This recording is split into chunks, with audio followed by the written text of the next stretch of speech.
Money as a means of exchanging labor. What is money? To truly understand what money is, one must first recognize its use across time. To do this, we need to begin in a very different place, not with money itself.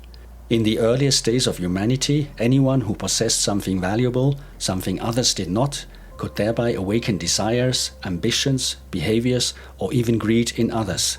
Something of value meant not only utility, but also power. Whoever could assert their right to ownership could exercise power. Trade was not the origin, but rather the consequence of this power imbalance. Whoever owned property held power, and in order for that property to be exchanged, money became necessary. The desires of early humans soon went beyond merely recognizing pragmatic utility.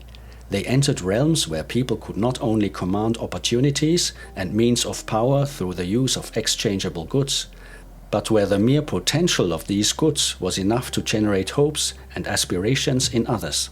The power derived from the potential of exchangeable goods was evident everywhere. Whoever had more to offer than others held potential power that others did not possess. This was particularly advantageous for those who produced goods themselves, especially if they could produce them better or more efficiently than anyone else. Their products were highly valued, and their ability to create them was literally worth its weight in gold, representing the highest value and the greatest prestige, because they could provide others with significant benefits, perhaps even enabling them to enhance their own capacity for trade. This was fair, just, and legitimate, for those with unique qualities and exceptional skills should be able to demand from interested parties whatever those parties were able or willing to give in exchange. In the earliest days of trade, the situation was clear and straightforward.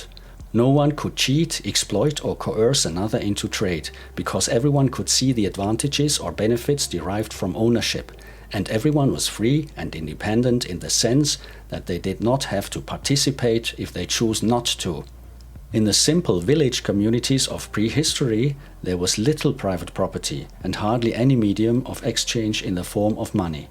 It was unnecessary because each member of the village was mutually dependent on the others for survival, forming a well-functional communal life. A council of elders or a village leader from the most respected family, clan or lineage bore ultimate responsibility for disputes and the distribution of essential resources.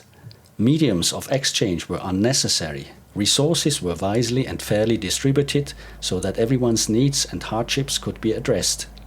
Usually, no one was excessively disadvantaged by the system or the social order. The advantage of each individual was the advantage of all, and the advantage of all was always also the advantage of each individual. Money becomes a matter of survival. As human communities grew, divisions of labor, specialization, and automation emerged, along with artisanal and industrial production of goods, commodities, products, and the provision of services. Exchange became a matter of survival because those without means of exchange could no longer satisfy their basic needs on their own, nor free themselves from dependence on others. Moreover, due to the many diverse interest groups, there were hardly any left who took care of the basic needs of people. Suddenly, the medium of exchange had become a question of survival. This would not have been a problem if everyone had sufficient access to this medium of exchange. However, the larger human communities became, and the more diverse interest groups formed, groups with no shared interests, yet forced to coexist within the same society, the more disastrous the imbalance in the satisfaction of needs became. Beyond a certain size, the internal order among equals had to collapse. As equality no longer existed between the various interest groups, perhaps even between different ethnicities, clans, lineages, or tribes. Soon there were even social communities living within the same societal layers, repeatedly, who had no overview of the needs of other people, either because they no longer could or no longer wanted to. Cooperation gave way to competition, and this is the moment when everything became highly complex, when money was no longer merely a medium of exchange, but when entire social strata were involved, more or less, in generating value through work, or were on the verge of taking over these functions through division of labor. Money had suddenly become more than just a medium of exchange for people who absolutely needed their basic conditions met, but could no longer secure them. But not only money was unevenly distributed among the diverse interests of the various groups, even labor, the very foundation for trade using money, was no longer sufficiently available, or often not available at all. The market and competitive behavior had destroyed the infinite, continuously productive source of money through work for many people. On top of that, hardly anyone had control over even the smallest flows of money. Many had no work left to generate money as a medium of exchange for their needs. Consequently, there was no longer enough money to meet the needs of those in need. Money became concentrated in the hands of a few, who, through complex and often opaque redistribution mechanisms, advantaged themselves while depriving others of their right to generate money through work. Chaos was complete. Money was not what people thought it was. There was always too little, and it was always in the wrong place, where it mostly benefited no one. In reality, there was always enough money, as productivity had steadily increased over the years due to industrialization and the technological advancement of the economy, and ever more money was being created, far more than could be generated as value through the labor of all people in a given year. Yet somehow it could not be directed to the right place, because all labor was continually going where it no longer served anyone. That was bad, but it was about to get even worse. Money is no longer a medium of exchange. Money is versatile and useful, but also mysterious because it is opaque. What had once started as a very helpful tool suddenly ceased to function as a medium of exchange. First, many people could no longer use it because they had none. Second, there were no longer opportunities for them to create money through work. It had slipped away from them. For many, it disappeared without a trace, and that was somehow frightening, because a highly labor-divided world, a medium of exchange is indispensable. Money not only satisfies basic and derived needs, but it can also fulfill countless desires, open doors, and often make the practically impossible possible. But now it was gone, and even if one had some, hidden inflation was steadily eating it away. One could be sure that eventually it would vanish entirely. There was never enough of it, and it seemed to slip through your fingers. Of course, the devaluation of money created pressure to put it back into circulation, and that was a good thing. But there were investments in assets that actually benefited from this inflation and never lost their intrinsic value. Those who had money always invested it in parked assets. Thus, those who had little or nothing were doubly cheated, because those who still had some, or had a great deal, gained far more. Their assets increased in value, while the wealth of others diminished and dissipated into thin air. Over time, more and more of these redistribution mechanisms emerged, and an even larger portion of labor output was relocated, initially in the form of money. This money was then exchanged for property, which was subsequently rented, leased, or otherwise monetized. Everywhere, money was now earned through redistribution, disenfranchisement, and expropriation, but it never returned to where it had been created, or where it ideally should have been, namely through actual labor. And then it became even more complicated. Suddenly, there were even market participants who produced nothing themselves, yet still earned money, and not insignificant amounts. Third-party firms, stock exchanges, private banks all emerged, each claiming to make money work, or at least promoting it as such. They themselves produced nothing. They merely relocated labor output. Suddenly, many people were earning money without generating any labor at all. The system became increasingly complex and opaque. No one could know anymore whether someone was actually working, employed, or simply having others work for them. And this was no longer just possible. It was rapidly becoming the norm.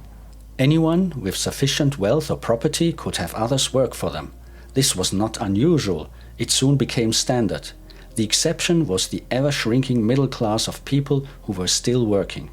No one could ever trace again where labor flowed in society, who took how much of what, diverted it for themselves, or where, how, and when it continued in the economic cycle. This caused growing anxiety among more and more people. Many no longer worked because they had no work, and others no longer worked because they no longer had to. And the number of people in both categories kept growing. Meanwhile, the middle class was being squeezed dry like a lemon. It was already becoming clear that the social order was beginning to rot from within. The search for money. Many people now found themselves in urgent need of money. Both labor and money had become scarce. There was still enough money circulating in the economy, but it was in the wrong place. Increasingly, it disappeared in inexplicable ways, and no one knew where it went. The search for money caused considerable anxiety because no one could find an answer. Apparently, the money created from nothing was first used to erode the savings of ordinary people in the middle class. Afterwards, it was redistributed to others, stored there as property for eternity, or even put to further productive use, leased, rented, or otherwise monetized. The scarcity had become so severe that people began trying to seize everything: wealth and property, money and power, apartments, cars, land, wealth, food, assets and property, all had become scarce commodities. Money earned through labor was no longer where it could serve a purpose for the people, and it remained lost, with no one able to explain what had happened. Only a few knew that labor output had taken on a material form, had become embodied in tangible assets, and was no longer owned by the masses, but only by the few who held permanent control over it. Money was no longer just a representation of labor. As property, it had become primarily a material investment. Those who could afford it bought these assets voraciously: apartments, houses, land, industrial facilities, production sites, technologies, patents, ideas, brands and innovations, all in ways that generated further value, because people needed them desperately or became dependent on them, either naturally or artificially. For this purpose, marketing strategies, sales seminars, educational institutions and trade institutes were created. And all of this required money, because without these tools, survival soon became impossible. Education turned into a concept for generating money. Marketing created desires where none had existed, because no one had prior needs for them. Technologies were developed to generate further ideas and satisfy additional desires. From a few streams of money circulating, massive, rushing flows of wealth were created, fueled by billions in circulating funds. And who made all this possible? Ordinary people who invested their money to satisfy desires they previously did not have, or for which they had no available funds, even going into debt by banks. No one fully understood what was happening, but it worked. Money could be siphoned off in any amount, and in the end it was always lacking at the bottom among ordinary needy people, while at the top it multiplied, accumulated, and materialized as if by magic. What had been conceived as the idea of a perfect social hierarchy and as the power center of an elite, the creation of a steeply hierarchical, divine societal pyramid, was implemented with remarkable success through countless redistribution mechanisms of money. Ultimately, there was more and more money, but it was always in the wrong place and therefore could never properly fulfill its original purpose for the masses. Only those at the bottom of the pyramid asked where the money had gone. The money should have satisfied their basic needs and all subsequent needs and desires, but was now clearly gone, leaving the average population in an unimaginable scarcity of means of exchange. Soon no one could afford anything. There was too little of almost everything. Meanwhile, the rich and powerful took no notice, because the redistribution system worked perfectly for them, without any shortage. Money had not disappeared. It was simply in the wrong place, because it had been misallocated. There was always enough money, but it became scarce when it could not be used where it was needed to satisfy human needs. Yet many could not even understand this. Worsening scarcity. The economy was thriving, the stock markets were booming, masses of luxury goods were being produced, and ever more money was generated out of nothing. Yet people were suffering. Apparently, for the abundance of money in one place, they always paid with scarcity or hardship for themselves.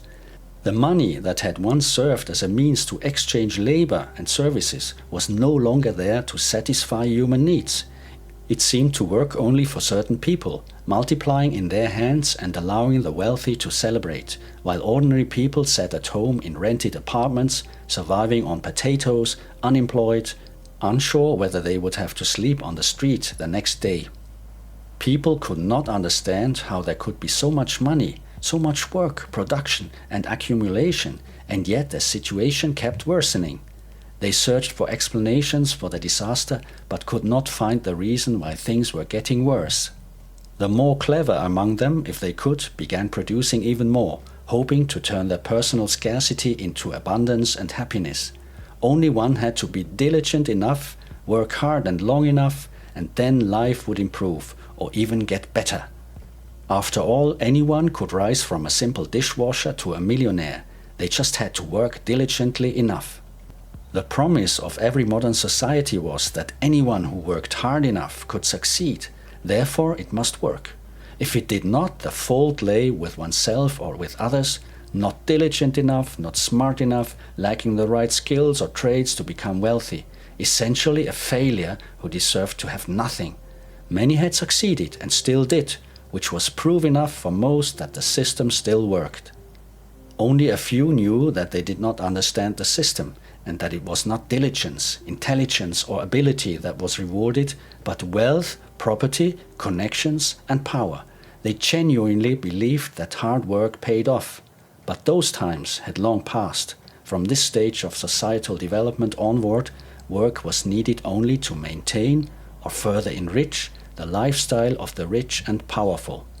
To prevent people from realizing this and to keep the social pyramid from collapsing, the fairy tale of the dishwasher was invented. The poor but diligent worker becomes a millionaire and then never has to work again in a lifetime. That was the lie on which the system was built. In reality, the only ones for whom it never worked were the dishwashers. And the rich and powerful often joked about this, holding their stomachs in laughter. The wrong reward system. In earlier times, life was simpler in many ways. One paid the feudal lord a symbolic tithe in taxes and also contributed to the church, and with that, self-sufficiency was possible and one could remain unharmed. As long as one gave to the emperor what was the emperor's, everyone was satisfied and everyone received what was due to them. But times had changed. The church still existed, but one could leave it to avoid paying church taxes. Meanwhile, the emperor had been deposed or had died. Others had taken over his function and the task of collecting taxes. Yet life for many people was not better than before. It was considerably worse. They were trapped in a spiral of debt, often had no work and did not own property.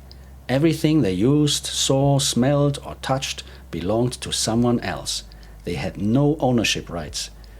They could only possess objects and apparent property temporarily. The power of disposal or control over them always rested with someone else. Modernity had promised much to people, what it would offer and give them, and people threw themselves into work, believing that labor would be rewarded. Yet, at the end of this process, in which labor was continually redistributed upwards in the societal pyramid, it became clear that generations of work had simply been lost, that everything they had achieved was harvested by others. This had never been the intention, and this kind of money could only offer scarcity. Generations of labor did not remain within families. It was taken away, fleeing to places unknown. And all the plans one had made for oneself and one's descendants were disrupted. The freedom to produce and to benefit from one's labor should have made people independent and secure, ensuring the prosperity, safety and freedom of future generations. Yet, apparently, someone had taken these freedoms far too literally, enriching themselves at the expenses of others. All the promises of modernity went unfulfilled. The Great Rethinking. People instinctively realized that it was not their own incompetence, laziness or lack of diligence that was to blame for the failures of previous generations. They recognized that the flaw in their own thinking, that diligence, effort and intelligence were not being truly rewarded, but were only exploited to produce work whose fruits were constantly siphoned upwards in the social pyramid, leaving ever less at the bottom no matter how hard one tried to advance oneself or improve the situation of society as a whole. If, out of 100 people, only one succeeded in accumulating a bit more wealth through diligence, intelligence and ability, while 99 others, equally capable, were denied that same opportunity, then the incentive system was clearly broken. But the problem was even greater. One could not simply stage a revolution, overthrow the system, and establish a new order. Doing so would likely make people's situation far worse, helping no one. Since then and still today, many people have racked their brains over what should have been done to make the incentive system function again. Yet no one had a workable idea. Those at the top who were prospering and controlled the systems wanted no change, while those at the bottom who lacked power could attempt reforms but had no real means to enact them. Thus, the imbalance persisted. Problems were never addressed at their root, and the situation worsened day by day. The great rethinking that should have come never occurred, and one consequence led to another. The decline of society became inevitable. People failed to realize that if nothing changed, the collapse was unavoidable and would eventually become the new reality. The incentive system, based on labor as the functional core of society, should have been reformed. It could not be sustained on wealth and property alone. It needed to generate value from labor itself. In fact, the solution was simple. If one truly wanted to place human rights at the center of a civilized society, everyone needed the opportunity to work and receive compensation in the form of a medium of exchange. Money that not only covered basic needs, but also fueled the economy to meet ever new and evolving human desires. It was therefore crucial that all the people in this system prospered. Otherwise, the steep social pyramid would eventually collapse. And to make matters worse, artificial intelligence emerged, rendering work for many people not only unnecessary, but practically inaccessible. Meanwhile, most people continued to talk about the great challenges of society, about some glorious future for humanity, unable to perceive that their own future had already been lost.